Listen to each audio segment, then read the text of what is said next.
Hi friends, welcome back to my channel. கத்திரிக்காய் வச்சு வாய்க்கு ருசியாக இந்த மாதிரி ஒரு தடவை செஞ்சு பாருங்கள். டேஸ்ட் ரொம்ப சூப்பராக இருக்கும். எப்படி செய்யுதுன்னு பார்க்கலாமா? பார்க்குறதுக்கு முன்னாடி சேனலை மறக்காமல் சப்ஸ்கிரைப் பண்ணிக்கோங்க. கூடவே இருக்கிற பெல் ஐக்கனையும் கிளிக் பண்ணிக்கோங்க. அப்போ தான் நான் வீடியோஸ் போடும்போது உங்களுக்கு நோட்டிஃபிகேஷன் வரும். நீங்களும் மிஸ் பண்ணாமல் பார்க்கலாம். மண்சட்டி கடாயில் கொஞ்சமாக நல்லெண்ணெய் ஊற்றிக்கோங்க. சூடானதும் கடுகு, உளுந்து, ஜீரகம், சோம்பு, வெந்தயம் இதெல்லாமே சேர்த்து நல்லா பொரிய விடுங்க. கூடவே ஒரு 1/4 ஸ்பூன் அளவுக்கு மிளகும் சேர்த்துக்கோங்க. இது எல்லாமே நல்லா பொரிஞ்சு வந்ததும் ஒரு பெரிய வெங்காயத்தை தின்னாக ஸ்லைஸ் பண்ணி வச்சுருக்கிறேன். அதையும் இது கூட சேர்த்துக்கலாம். தேவையான அளவுக்கு கல் உப்பு சேர்த்து வதக்கிக்கலாம். உப்பு சேர்த்து வதக்கும் போது சீக்கிரமாக வெங்காயம் நல்லா வதங்கி வந்துடும். கூடவே ஒரு பச்சை மிளகாய் நறுக்கிட்டு சேர்த்துருக்கிறேன். உங்களோட காரத்துக்கு ஏற்றா போல் பார்த்து சேர்த்துக்கோங்க. ரொம்ப வதங்கணும் அப்படிங்கிற அவசியம் இல்லை. கண்ணாடி பதம் வர அளவுக்கு வதக்கிக்கலாம். ஒரு டேபிள் ஸ்பூன் இஞ்சி பூண்டு பேஸ்ட்டு சேர்த்து வாசனை போகிற அளவுக்கு நல்லா வதக்கிக்கலாம். 2 பெரிய தக்காளியை நீல வாக்கில் ஸ்லைஸ் பண்ணி வச்சுருக்கிறேன். அதையும் இது கூட சேர்த்துட்டு நல்லா வதக்கிக்கலாம். மூடி போட்டு வேக வச்சோன்னா சீக்கிரமாக தக்காளி வெந்துடும். ஒரு 3 நிமிஷத்துக்கு மட்டும் சிம் ஃப்ளேமில் வச்சு மூடி போட்டு வேக வச்சுக்கலாம்.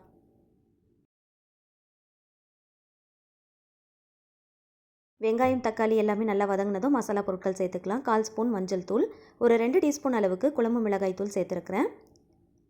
ஒரு 1/2 டீஸ்பூன் அளவுக்கு ஜீரகப்பொடி, ஒரு 1/4 டீஸ்பூன் அளவுக்கு காஷ்மீரி ரெட் சில்லி பவுடர் கலருக்காக மட்டும்தான் சேர்த்துருக்கிறேன்.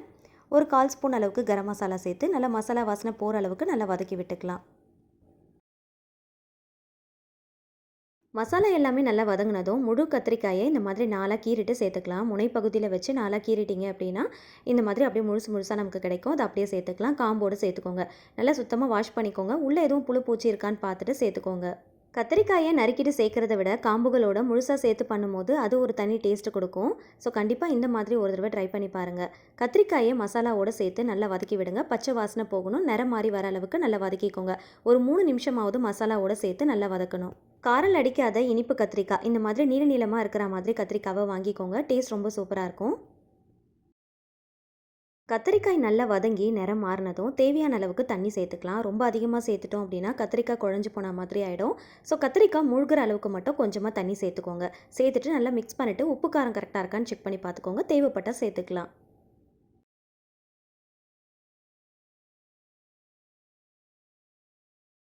கொஞ்சமாக கருவேப்பிலை கொத்து இந்த மாதிரி மேலால் தூவிட்டு அதுக்கப்புறமா மூடி போட்டு வேக வச்சுக்கலாம். சிம் டு மீடியம் ஃப்ளேமில் வச்சு பொறுமையாக வேக வைங்க. கத்திரிக்காய் குழஞ்சு போகாமல் நல்லா முழுசாக வெந்து வரணும். மசாலா எல்லாமே நல்லா உள்ளே இறங்கி நல்ல ஒரு டேஸ்ட் கிடைக்கும். நல்ல ஒரு திக்கான கிரேவி கன்சிஸ்டன்சிக்கு வந்ததும் ஸ்டவ் ஆஃப் பண்ணிடலாம். கத்திரிக்காய் ரொம்ப குழஞ்சு போயிடுச்சு அப்படின்னா அந்தளவுக்கு டேஸ்ட்டாக இருக்காது. நல்லா முழுசாக இருக்கும் போது இந்த மசாலாவோட சேர்த்து சாப்பிட்றப்போ டேஸ்ட் ரொம்ப சூப்பராக இருக்கும். இது செய்கிறதுக்கு 10 நிமிஷம் கூட ஆகாது. ரொம்ப ஈஸியாக டேஸ்டியாக செஞ்சு முடிச்சிடலாம். ரொம்ப குயிக்காக செய்யக்கூடிய ஒரு ரெசிபி தான். கத்திரிக்காய் வச்சு கண்டிப்பாக அந்த மாதிரி ட்ரை பண்ணி பாருங்கள். தோசை, சப்பாத்திக்கெலாம் சைட் டிஷ்ஷாக வச்சிங்க அப்படின்னா ரொம்ப சூப்பராக இருக்கும். சூடான சாதத்தில் அப்படியே போட்டு பிசைஞ்சு சாப்பிட்றப்போ டேஸ்ட் ரொம்ப சூப்பராக இருக்கும். குயிக்காக ஏதாவது செய்யணும் அப்படின்னு நினச்சிங்கன்னா இந்த ரெசிபி கண்டிப்பாக உங்களுக்கு ரொம்பவே யூஸ்ஃபுல்லாக இருக்கும். வீடியோ பிடிச்சா மறக்காமல் லைக் பண்ணுங்கள். ஃபேமிலி அண்ட் ஃப்ரெண்ட்ஸ் கூட ஷேர் பண்ணிக்கோங்க. நீங்களும் மறக்காமல் ட்ரை பண்ணி பாருங்கள். டேஸ்ட் ரொம்ப சூப்பராக இருக்கும். ட்ரை பண்ணிவிட்டு ஃபீட்பேக் ஷேர் பண்ணுங்கள். இந்த மாதிரி ரொம்ப சிம்பிளான, ஈஸியான, டேஸ்டியான ரெசிபிஸ் தெரிஞ்சுக்க என்னோட சேனலை மறக்காமல் சப்ஸ்கிரைப் பண்ணிட்டு தொடர்ந்து சப்போர்ட் பண்ணுங்கள். Thank you so much. கீப் வாட்சிங்.